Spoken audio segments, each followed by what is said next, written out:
I'm sorry. My name is Jennis Houston. Awesome. Jennis Louise Houston.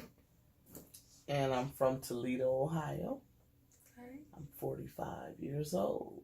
God Really? bless me with 45 years. Thank you, Jesus. Come on, Jesus. Amen. Yes. I didn't think I would see it, but I'm here. You are here. And I'm grateful to be here. Amen. So, hallelujah. And you have a story to share. Yeah. So, where would you like to begin? Oh, my gosh. There's so many places that I could begin, girl.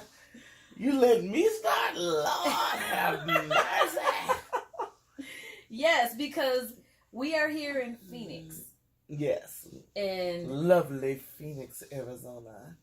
yes, lovely. Yes. I know people get tired of me back home saying, girl, I'm in Phoenix. Girl, I'm in Phoenix. Really? Ever since I've been here, I've been giddy as a school child. But that sunshine will do that to you. I know it. I love it down here, honey. I bet you I don't go nowhere else. Yeah, Arizona is it. We I kind of love my spoiled. home. I know. I love my home back home, but Arizona did something to me. Mm-hmm. I am in love with it. That's what's up. That's it. What's up. I will be here. Wow. So tell us how many children do you have? I have two. Okay. I have my son Michael Christian Houston. Okay. And he is 25. Hmm. And he moved here in 2017.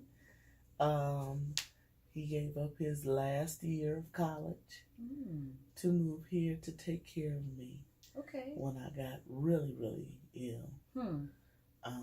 For the last time. And we'll Come talk on, we about claiming that one. Hallelujah. Yeah, we'll talk about that. But that was for the last time. Come on. Amen. And he was 23 at the time. 23? Yeah, 23. And he forewent his last year of college just to come down here and be my caregiver. So now he's here. He's my caregiver. Okay. He moved me into this apartment, into this two-bedroom apartment while I was in the hospital in a medical-induced coma. Wow. And looked out for me and took care of me and everything. Come on. And I don't know what I'd do without him.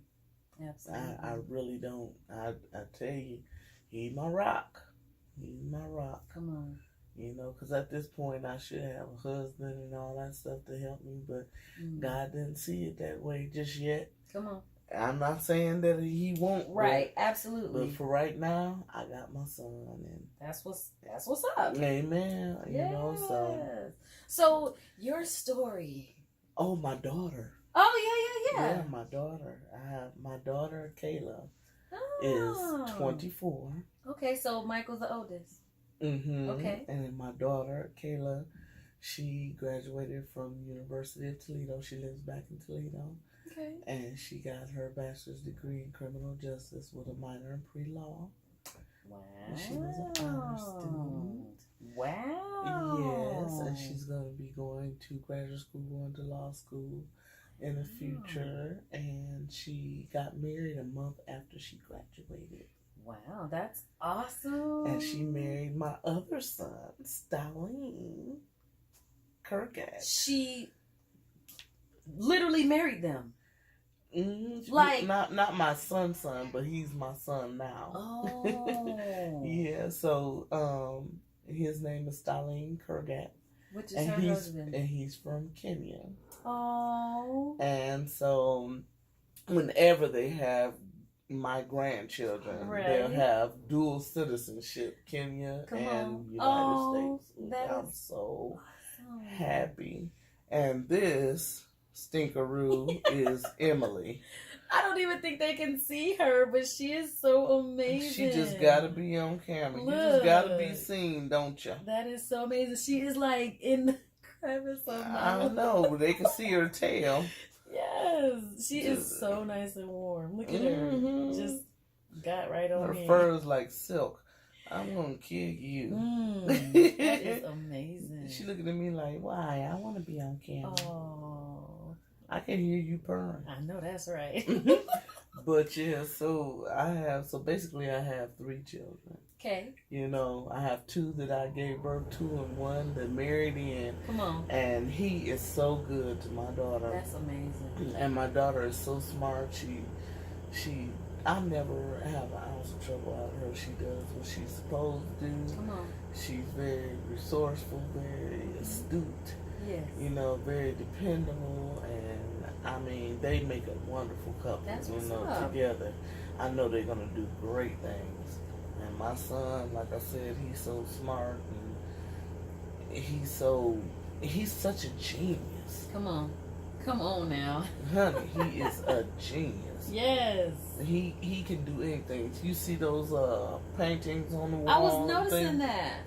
He did those. Yes, because you told me a couple of days ago you got his stuff on the wall. Mm-hmm. He's going back to ASU while he's here and finished the last year of his degree. Okay. His degree was in visual arts with a minor in entrepreneurship, business management. Yes, and, we were talking about that. Mm-hmm.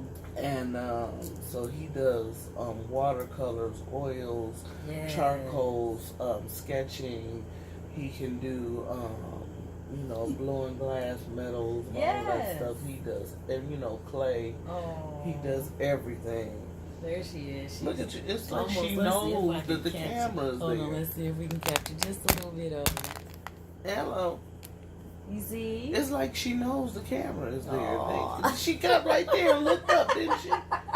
What goodness. I am so blown away right now. It's like she knew or something. She's beautiful. Emily, get down.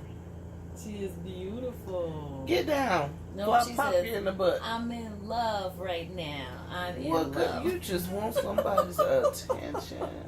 Right in the middle. Come on. I swear. That is funny. Okay, so let's start with your story. Where would you like to made begin? the camera.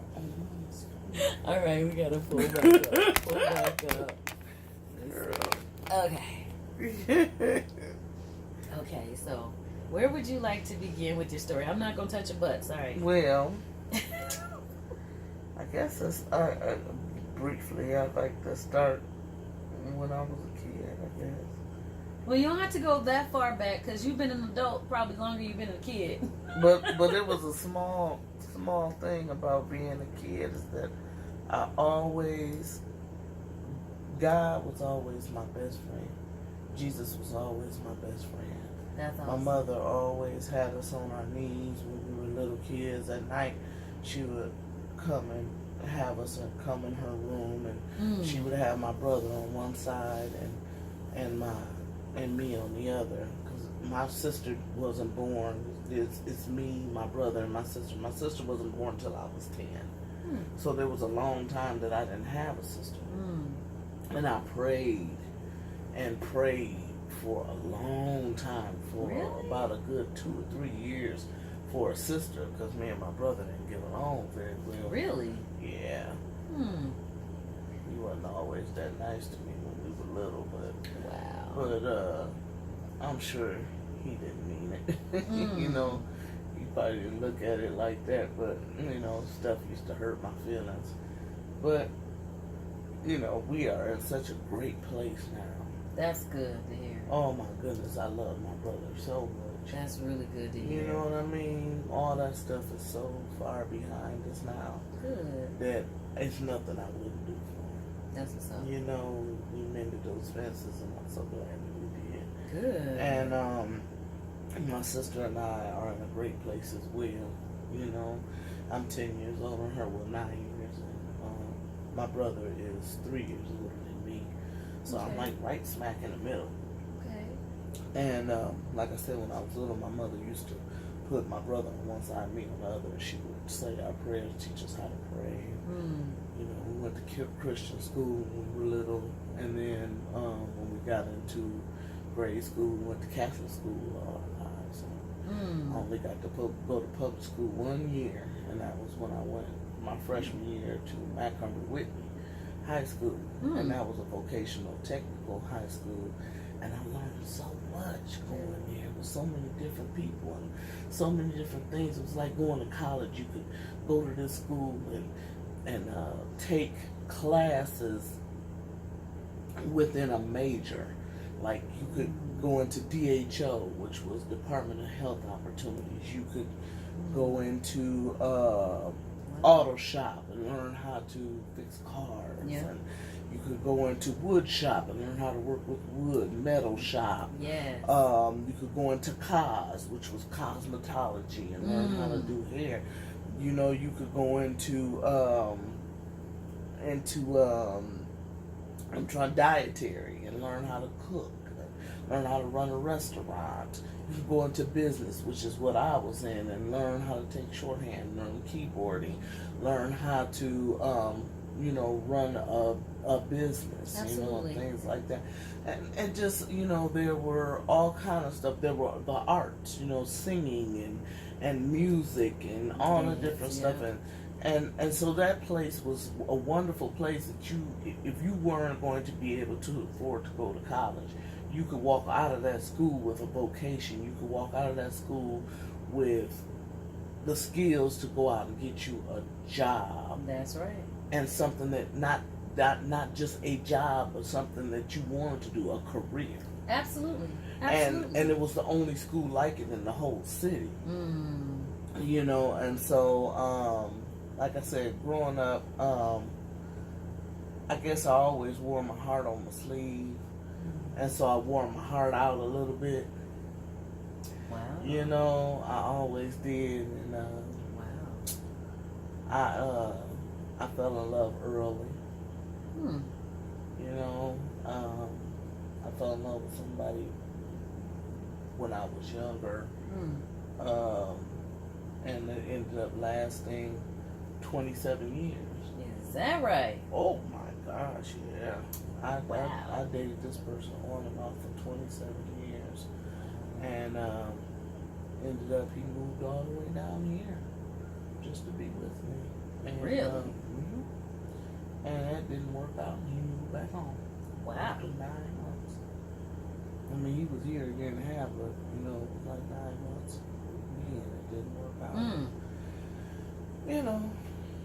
Like I said, I think that took a toll on my heart too.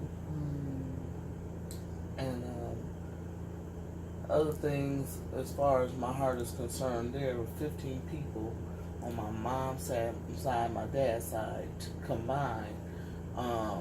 They all had the same heart condition. Really? 15 people. 15 people. My grandfather died from a heart attack. My mother's father. My father died from a massive heart attack. Wow. My mother's sister, heart attack.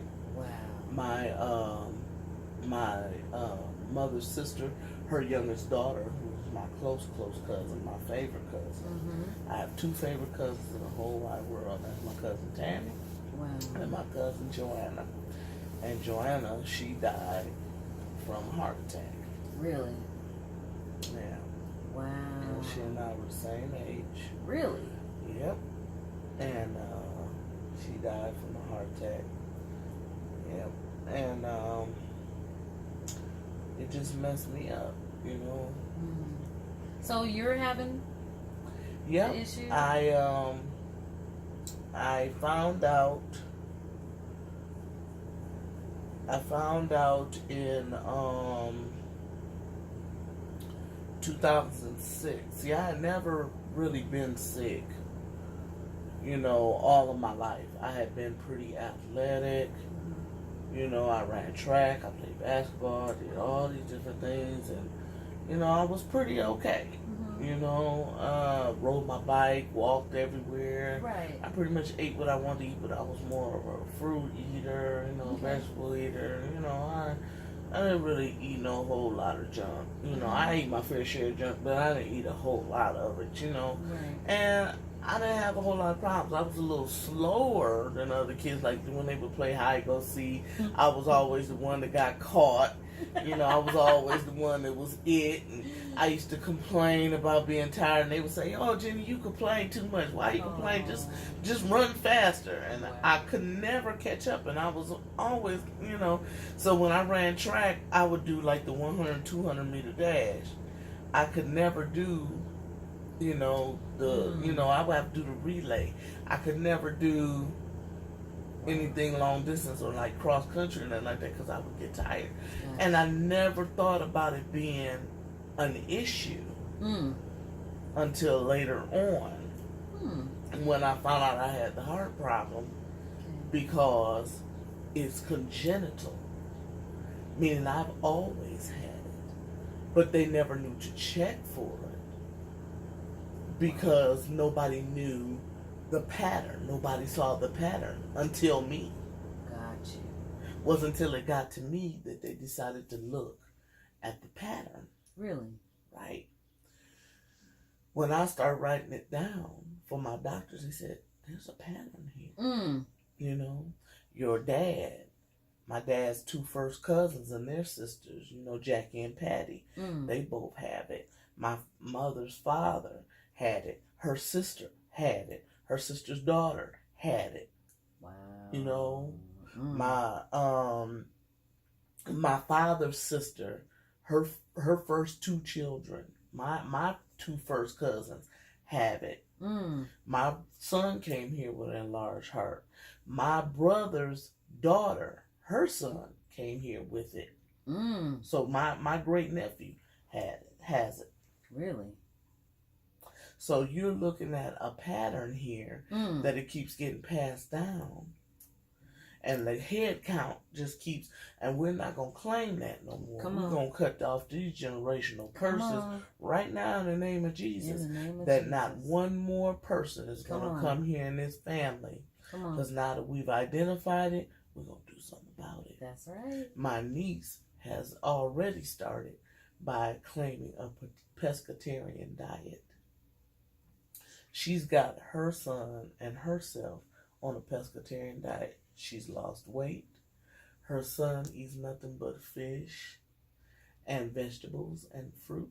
Really? And if he wants something, you know, like other kids, like they want nuggets and things like that, she has tofu. Wow.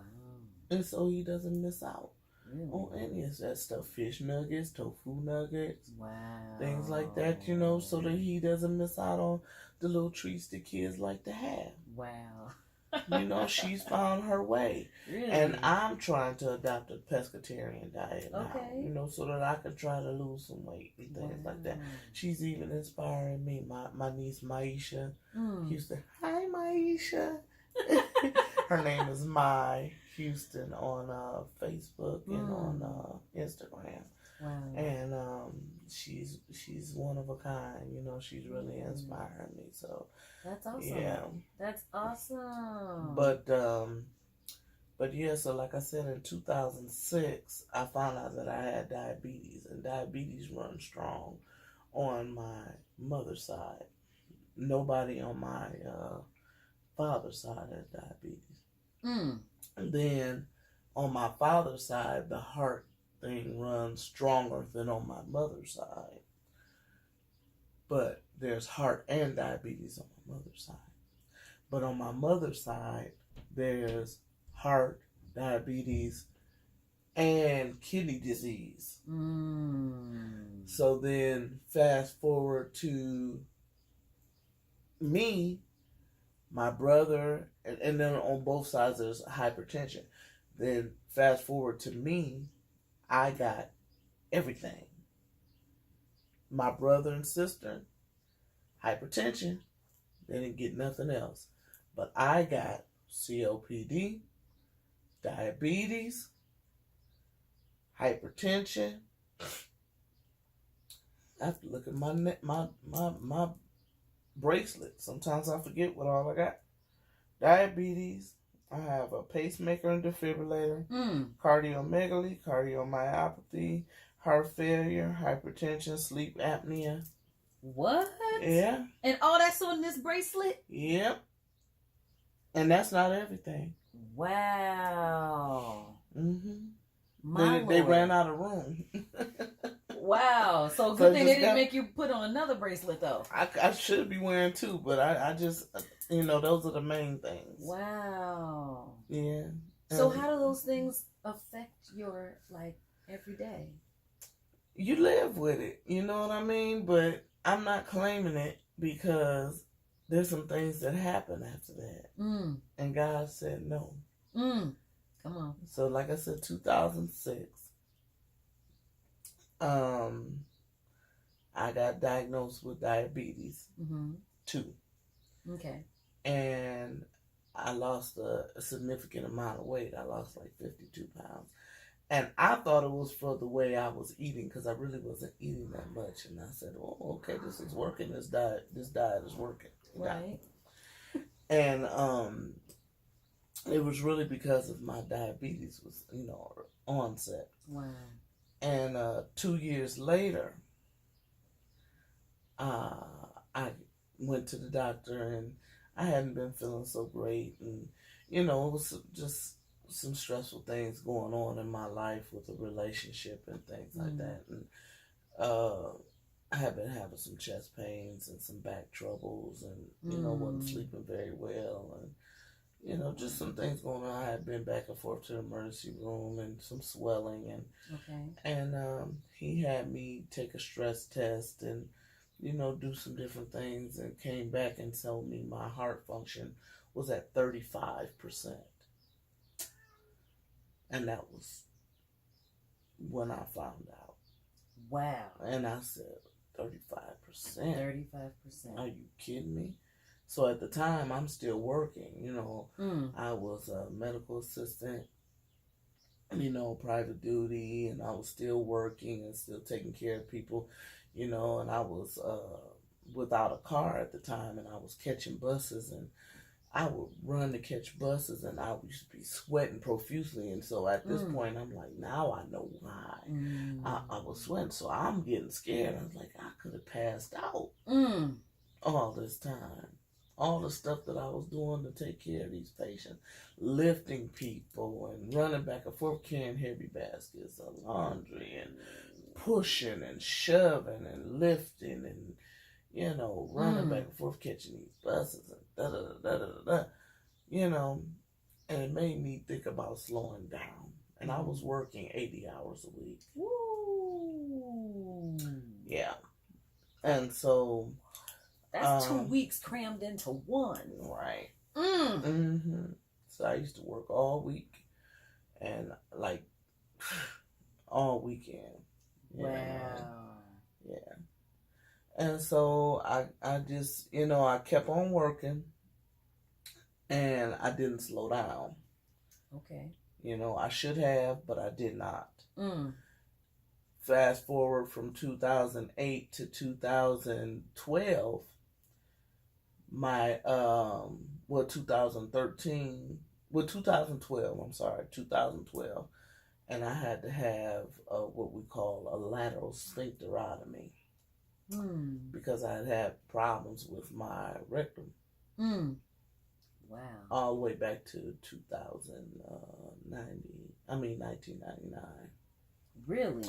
Yeah, and a lateral sphincterotomy is where they go in and they grab your descending colon that goes down to your anus, and they pull it down, and they cut your anus out, and they make you a new anus. Whoa! Yep. Because mine was just not working anymore. I just had so much bowel trouble.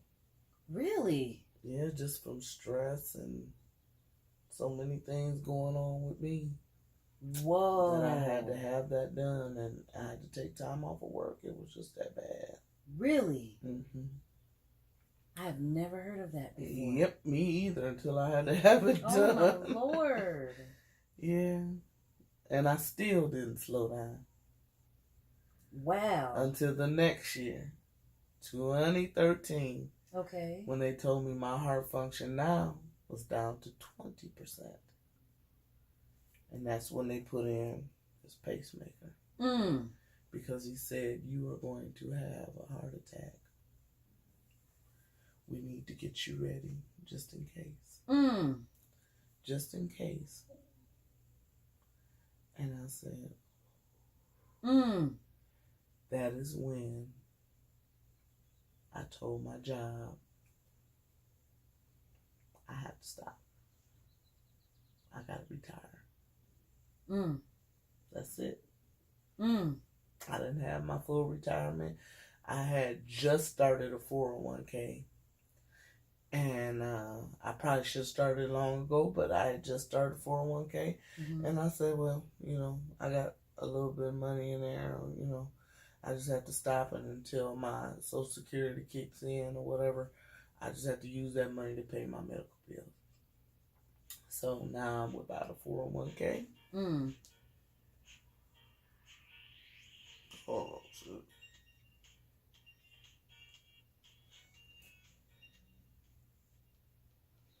Okay.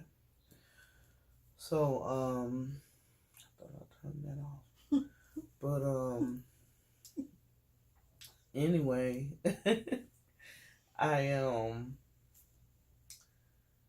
quit working. And I just started to take care of myself and take it slow and, do what I needed to do and get into therapy.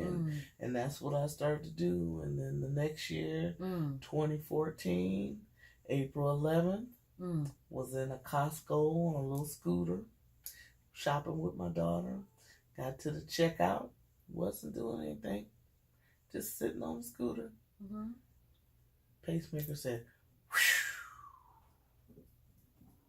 and it went off, and it just rippled through my whole body like a cool breeze. What do you mean it went off? It went off. It only goes off when you have a heart attack. Oh my Lord!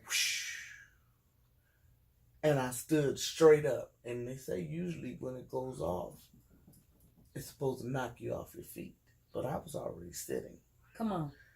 And so I stood straight up, and I went into my purse. And I started grabbing all of my emergency cards, my driver's license, I have diabetes card, my pacemaker card, my emergency card with my doctor's name on it and everything. And I'm just throwing cards at the cashier. And I told her, I said, my pacemaker went off. I don't know how much time I have before I pass out. I need you to help me. I said, call these people. I said, Kayla. And Kayla said, Mom, what's wrong? I said, call 911. Because I had gotten real tired when I pulled up to the checkout. And you know how you get tired and you just put your head down. I just put my head down on the steering wheel of the scooter. And that's when it just... Really? I must have gotten dizzy. And it just went off. And my daughter called 911, and when I tell you, this was Costco on Central Avenue in Toledo, Ohio. Central Avenue in Secor. And when I tell you they were there in 5 minutes, they were there. And I had to leave my Jeep in the parking lot, and they took me to the hospital. My daughter rode in the ambulance with me. Went to the hospital, and they tore up my clothes and all of that stuff. And while I was laying there, it went off again. So I'm still having this heart attack. And I'm looking out there, and they had the doors open, and my son showed up to the hospital, and he had my mother, and they're all out there looking at me. And while they're looking at me, they closed the doors. And my kids were just like trying to look in. And it was just so terrible. They dropped the table. When it went off again, they dropped the table flat and just went to work on me. And I remember just looking up at all these lights and not knowing what was going on. And kind of going out for a minute and coming back. And then I remember being asleep, going to sleep, and then waking up in my room. And when I got to my room, they told me about what happened. And they told me, they said, well, you are down to less than 15%. function. You're down to almost 10%. My Lord. And you really need to get on this heart transplant list. We need to figure out what we're going to do for you. 2 weeks later, I had a stroke. My Lord. This is all in April of 2014. You know? And I'm just like, you know, and it was a mini stroke, and thank God I made it. Then fast forward to August of 2014. This is 4 months later, and my stomach is just, whew. And I had another stroke. Wow. Yeah. 4 months. 4 months later, I had another mini stroke. And they had me in the hospital, and the doctor told me, he said, you are now less than 10%. Less than. And he said, if we don't do something now, you're not going to be here. Wow. He said, there's nothing that we can do for you. Really? Nothing. And I said, there's nothing? He said, you can't try anything? I'm on the list. And he said, yes, you're on the list, but we don't know how long it'll be before we can find anything. Wow. He said, if we don't do something right now, you're not going to make it. He said, and I can't see anything that we can do. So there's nothing we can do. Wow. And then he got on his phone and started talking to somebody else, and he walked out my room. Is that right? And I said, wait a minute, wait, come back here. And he left out. I said, wait. He would not wait, would not talk to me, went talking to somebody else. I sat there and cried my eyes out. And this was the attending physician. And then my physician, they had called him, my cardiologist. And he just happened to come in the room. I'm telling you, God was at work. He came in my room and he said, you know, Jennis, what's going on? What's wrong? And I said, oh my God. I said, that doctor just came in here and told me that there's nothing that they can do for me. Nothing. And he said, that's not so. That's not so. He said, let me go talk to him. And he went out there and talked to him. And he came back. And he said, can you go to Cleveland right now? And I said, go to Cleveland? And he said, yes. He said, hold on a second. And he called up his friend right there in front of me. And he said, I got a patient here, Jennis Houston. He said, good woman. He said, she's been doing everything I've asked of her. Everything. He said, I just need to know, do you have a bed for her for your program? Do you have a way to help her? And I guess whatever he said, and like, I got something for her. Just get her here. Come on. And he got off the phone and he said, can you go to Cleveland right now? And I said, yes. And he said, my friend is in the LVAD program at Cleveland Clinic. And he said, get out. She like, I'm mad. She gonna get her some loving, honey. She gonna get her some loving. She gonna keep getting funny. And he said, he's in the LVAD program at Cleveland Clinic. And LVAD is left ventricular assist device. And what that is like a mechanical heart pump. And what they do is they do an open heart surgery. They crack your chest open. And they wrap this machine, this pump around your heart. And the tube goes into, end of the tube goes into your left ventricle. Through a hole in your left ventricle. And the pump sits under your heart. And then the other hole gets put into your aorta. And they put a tube in your aorta. And while your heart beats, this machine is wrapped around your heart. and it pumps extra blood out and into your aorta and into your extremities, your organs, and everything else. It does the work that your heart can't do until you get a donor. Wow. And you have to wear the machine around your waist. Okay. And there's a monitor in the front, so you can monitor and make sure that your numbers stay right. Okay. Make sure that your pump is working right. And all you have to do is change your batteries every 12 hours, and you wear batteries on your hip. And you have to wear 2 batteries. And you can't go swimming. You cannot take a bubble bath. You have to take showers, and you have a special shower bag that you put everything in. And you don't get it wet. So I can't go out in the rain. If I do, I have to have it covered. Right. All of that stuff. I can't crinkle up the wires or nothing like that. You know, I can't unplug it. And I would have to plug into a wall at night. So, and it has to have a backup battery in case I come unplugged or the power goes out in the house. Because if it does, and I'm not plugged in, I would have to live like that for the rest of my life if I don't get a donor. But it would be saving my life. Right. Come on. Okay? Come on. Now, I didn't know all this before I went. But it was a chance to save my life. So I told him, I said, yeah, I'll go. And he said, okay. He said, because here's the stretcher.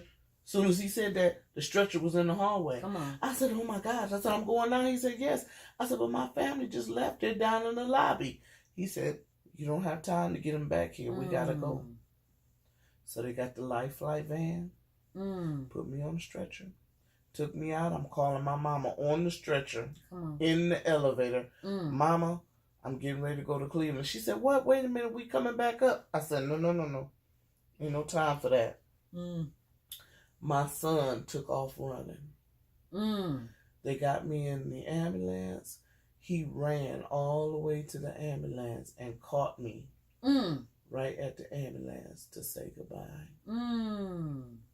Was running behind the ambulance. And caught me just to say goodbye. And then they drove with the sirens and everything, the lights, all the way to Cleveland. You could see all of the traffic out the window. Just move. All to the side. You could see it. Come on. They had the state troopers out there and the sheriffs and stuff moving it, trying to get me to the hospital. It was that serious. When I got there, I had to stay for 2 months.